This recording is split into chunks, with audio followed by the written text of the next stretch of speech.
Hi viewers, இன்னைக்கு நம்ம சேனல்ல கிருஷ்ண ஜெயந்தி ஸ்பெஷல் சீரிஸ் தான் பார்க்க போறோம். ஹெல்தி அண்ட் டேஸ்டியான லட்டு ரெசிபிஸ், மக்கானா லட்டு, ஓட்ஸ் லட்டு, கீனுவா லட்டு எப்படி செய்யறதுன்னு பார்க்கலாம் வாங்க. முதல் வகையாக ஓட்ஸ் லட்டு எப்படி செய்யறதுன்னு பார்க்கலாம் வாங்க. ஒரு பேனில் 30 கிராம் அளவுக்கு ஓட்ஸ் சேர்த்துக்கிட்டு நல்லா ரோஸ்ட் பண்ணிக்கோங்க. 2 நிமிஷம் போல் ஆகும் நல்லா ரோஸ்ட் ஆகிறதுக்கு. அதுக்கப்புறம் ஒரு பிளேட்க்கு மாற்றிக்கிட்டு நல்லா ஆற வச்சுக்கோங்க. அதுக்கப்புறம் மிக்ஸி ஜாரில் சேர்த்துக்கிட்டு நல்லா ஃபைன் பவுடராக அரைச்சிக்கணும். அரைச்ச மாவு சல்லடையில் சேர்த்துக்கிட்டு நல்லா சலிச்சுக்கோங்க. ஏர்டைட் கண்டெய்னரில் ஸ்டோர் பண்ணிக்கிட்டிங்கன்னா தாராளமாக 15 நாள் வரைக்கும் உங்களால் ஸ்டோர் பண்ணிக்க முடியும். ஹெல்தியான ரெசிபி அப்படின்றதுனால கண்டிப்பாக ஒரு வாட்டி ட்ரை பண்ணி பாருங்கள். சின்னவங்கலேருந்து பெரியவங்க வரைக்கும் ரொம்பவே விருப்பப்பட்டு சாப்பிடுவாங்க. இப்போது ஒரு பவுலில் நம்ம ப்ரிப்பேர் பண்ணி வச்சுருக்கிற ஓட்ஸ் பவுடர் சேர்த்துக்கோங்க. ஓட்ஸ் பவுடர் 30 கிராம் அளவுக்கு சேர்த்துக்கிட்டேன். கூடவே 1 ஸ்பூன் அளவுக்கு பாதாம் பவுடர், 1 ஸ்பூன் அளவுக்கு வேர்க்கடலை பவுடர், அதாவது கிரவுண்ட்நட் பவுடர், 1 ஸ்பூன் அளவுக்கு கேஷ்யூநட் பவுடர். அடுத்ததாக 20 ml போல் நெய் சேர்த்துக்கோங்க. ஒரு வாட்டி கையால் நல்லா கலந்து விட்டக்கப்புறம் வெல்லம் சேர்த்துக்கணும். உங்களுக்கு தேவைப்பட்டால் வெல்லம் பதிலாக சர்க்கரை கூட நீங்கள் சேர்த்துக்கலாம். ஒரு ஹெல்த்தியான ஆப்ஷனில் செய்கிறதுனால நான் இன்றைக்கி வெல்லம் சேர்த்துக்கிறேன். 50 கிராம் அளவுக்கு துருவின வெல்லம் சேர்த்துக்கிறேன். நல்லா கலந்து விட்டுக்கோங்க. கலந்து விட்ட மாவை உருண்டை பிடிச்சிக்கிட்டிங்கன்னா ஓட்ஸ் லட்டு ரெடி ஆகிடும். ஓட்ஸ் பவுடர் 15 நாள் வரைக்கும் உங்களால் ஸ்டோர் பண்ணிக்க முடியும். அதே நீங்கள் லட்டு பண்ணிக்கிட்டிங்கன்னா 7 நாள் வரைக்கும் உங்களால் ஸ்டோர் பண்ணிக்க முடியும். மறக்காமல் ஏர்டைட் கண்டெய்னரில் ஸ்டோர் பண்ணிக்கோங்க. நான் இன்றைக்கி உங்களுக்கு காமிச்ச அளவுக்கு 7லேருந்து 8 லட்டு போல் வரும். உங்களுக்கு எவ்வளோ தேவைப்படுதோ அதுக்கேற்ற மாதிரி கம்மியாகவோ அதிகமாகவோ சேர்த்துக்கோங்க. கிட்ஸ் லஞ்ச் பாக்ஸ்க்கும் ஸ்நாக்ஸ் பாக்ஸ்க்கும் இது சூப்பரான ஒரு லட்டு ரெசிபியாக இருக்கும். கண்டிப்பாக ஒரு வாட்டி ட்ரை பண்ணி பாருங்கள். அடுத்ததாக கீனுவா லட்டு எப்படி செய்கிறதுன்னு பார்க்கலாம் வாங்க. ஒரு பேனில் 30 கிராம் அளவுக்கு கீனுவா சேர்த்துக்கோங்க. நல்லா ட்ரை ரோஸ்ட் பண்ணிக்கோங்க. 2லேருந்து 5 நிமிஷம் போல் ஆகும் நல்லா ட்ரை ரோஸ்ட் ஆகிறதுக்கு. அதுக்கப்புறம் ஒரு பிளேட்க்கு மாற்றிக்கிட்டு நல்லா ஆற வச்சுக்கோங்க. அதுக்கப்புறம் மிக்ஸி ஜாரில் சேர்த்துக்கிட்டு நல்லா ஃபைன் பவுடராக அரைச்சிக்கணும். அரைச்ச மாவு சல்லடையில் சேர்த்துக்கிட்டு நல்லா சலிச்சுக்கோங்க.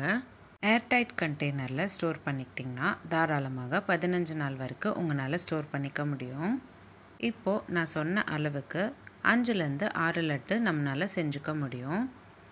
ஹெல்தியான லட்டு அப்படின்றதுனால கண்டிப்பாக ஒரு வாட்டி ட்ரை பண்ணி பாருங்கள். சின்னவங்கலேருந்து பெரியவங்க வரைக்கும் ரொம்பவே விருப்பப்பட்டு சாப்பிடுவாங்க. இப்போது நம்ம ப்ரிப்பேர் பண்ணி வச்சுருக்கிற கீனுவா பவுடர் 30 கிராம் அளவுக்கு ஒரு பவுலில் சேர்த்துக்கோங்க.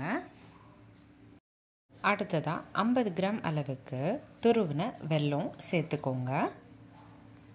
கூடவே 1 ஸ்பூன் அளவுக்கு கேஷ்யூநட் பவுடர், 1 ஸ்பூன் அளவுக்கு கிரவுண்ட்நட் பவுடர், 1 ஸ்பூன் அளவுக்கு பாதாம் பவுடர், இந்த 3 சேர்த்துக்கோங்க. அடுத்ததாக நம்ம லட்டு ப்ரிப்பேர் பண்ணுறதுக்கு நெய் சேர்த்துக்கணும். 20 ml போல் நெய் சேர்த்துக்கோங்க. கையாலே நல்லா கலந்து விட்டுக்கோங்க. நல்லா கலந்து விட்ட மாவை தான் நம்ம உருண்டை பிடிச்சிக்கணும். உருண்டை பிடிச்சிக்கிட்டிங்கன்னா கீனுவா லட்டு ரெடி ஆகிடும். ரொம்ப சுவையாக இருக்கும், அதே சமயம் டேஸ்டியாகவும் இருக்கும். கண்டிப்பாக ஒரு வாட்டி ட்ரை பண்ணி பாருங்கள். கீனுவா பவுடர் உங்களால் 15 நாள் வரைக்கும் ஸ்டோர் பண்ணிக்க முடியும். அதுவே நீங்கள் லட்டு ப்ரிப்பேர் பண்ணிட்டீங்கன்னா 7 நாள் வரைக்கும் உங்களால் ஸ்டோர் பண்ணிக்க முடியும். மறக்காமல் ஏர்டைட் கண்டெய்னரில் ஸ்டோர் பண்ணிக்கோங்க. கிட்ஸ் ஸ்நாக்ஸ் பாக்ஸ்க்கும் லஞ்ச் பாக்ஸ்க்கும் ஒரு சூப்பரான லட்டு ரெசிபியாக இருக்கும். கண்டிப்பாக ஒரு வாட்டி ட்ரை பண்ணி பாருங்கள். இந்த லட்டு ரெசிபி எப்படி இருந்ததுன்னு எனக்கு கமெண்ட் பாக்ஸில் கமெண்ட் பண்ணுங்கள். நீங்கள் ஃபர்ஸ்ட் டைம் நம்மளோட சேனல் பார்க்குறீங்கன்னா மறக்காமல் சப்ஸ்கிரைப் பண்ணிக்கோங்க. இப்போது அடுத்ததாக மக்கானா லட்டு எப்படி செய்கிறதுன்னு பார்க்கலாம் வாங்க. முதல்ல ஒரு பேனில் 30 கிராம் அளவுக்கு மக்கானா சேர்த்துக்கோங்க. நல்லா ட்ரை ரோஸ்ட் பண்ணிக்கணும். 5 நிமிஷம் போல் எடுத்துக்கும் நல்லா ட்ரை ரோஸ்ட் ஆகிறதுக்கு. ட்ரை ரோஸ்ட் ஆன மக்கானாவை ஒரு பிளேட்க்கு மாற்றிக்கிட்டு நல்லா ஆறுனக்கப்புறம் மிக்ஸி ஜாருக்கு மாற்றிக்கிட்டு நல்லா ஃபைன் பவுடரை அரைச்சிக்கணும். அரைச்ச பவுடரை மறக்காமல் ஒரு ஏர்டைட் கண்டெய்னர் பாக்ஸில் ஸ்டோர் பண்ணி வச்சுக்கிட்டிங்கன்னா தாராளமாக 15 நாள் வரைக்கும் உங்களால் ஸ்டோர் பண்ணிக்க முடியும். இப்போது அடுத்ததாக நம்ம ப்ரிப்பேர் பண்ணி வச்சுருக்கிற மக்கானா பவுடர் 30 கிராம் அளவுக்கு ஒரு பவுலில் சேர்த்துக்கோங்க. கூடவே 50 கிராம் அளவுக்கு துருவின வெல்லம் சேர்த்துக்கணும். உங்களுக்கு தேவைப்பட்டால் சர்க்கரை கூட நீங்கள் சேர்த்துக்கலாம்.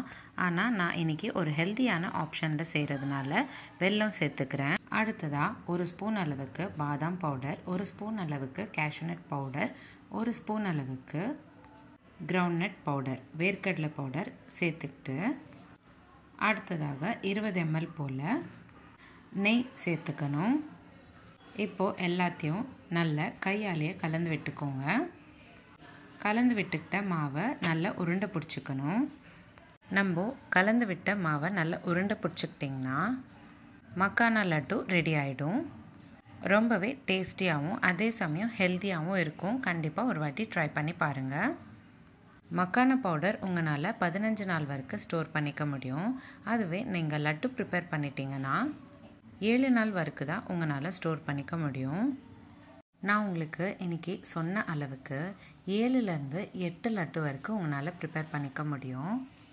உங்களுக்கு எவ்வளோ தேவைப்படுதோ அதுக்கேற்ற மாதிரி அளவு வந்து கம்மியாகவோ அதிகமாகவோ சேர்த்துக்கோங்க. இந்த லட்டு ரெசிபி எப்படி இருந்ததுன்னு எனக்கு கமெண்ட் பாக்ஸில் கமெண்ட் பண்ணுங்கள். என்னோடய சேனலை ஃபஸ்ட் டைம் பார்க்குறீங்கன்னா என்னோடய சேனல் சப்ஸ்கிரைப் பண்ணிக்கோங்க. பக்கத்தில் இருக்கிற பெல் ஐக்கானும் ப்ரெஸ் பண்ணிக்கோங்க. அப்போ தான் நான் தொடர்ந்து போஸ்ட் பண்ணுற எல்லா வீடியோஸும் உங்களுக்கு வந்து சேரும். உங்களுக்கு இந்த வீடியோ பிடிச்சிருந்தா லைக் பண்ணுங்கள், ஷேர் பண்ணுங்கள். இதே மாதிரி டெய்லி ஒரு ரெசிபி பார்க்குறதுக்கு என்னோடய சேனல் சப்ஸ்கிரைப் பண்ணிக்கோங்க. நம்மளோட சேனலில் கிருஷ்ண ஜெயந்தி சீரீஸில் முதல் சீரீஸில் 5 வகையான ஸ்வீட் ரெசிபிஸ் ஒரே மாவு வச்சு எப்படி செய்கிறதுன்னு ஷேர் பண்ணியிருந்தேன். 2வது சீரீஸில் 2 ரொம்பவே ரிச்சான அல்வா ரெசிபிஸ் ஷேர் பண்ணியிருந்தேன். 3வது சீரீஸில் 5 வகையான பர்ஃபி ரெசிபிஸ் ஷேர் பண்ணியிருந்தேன்.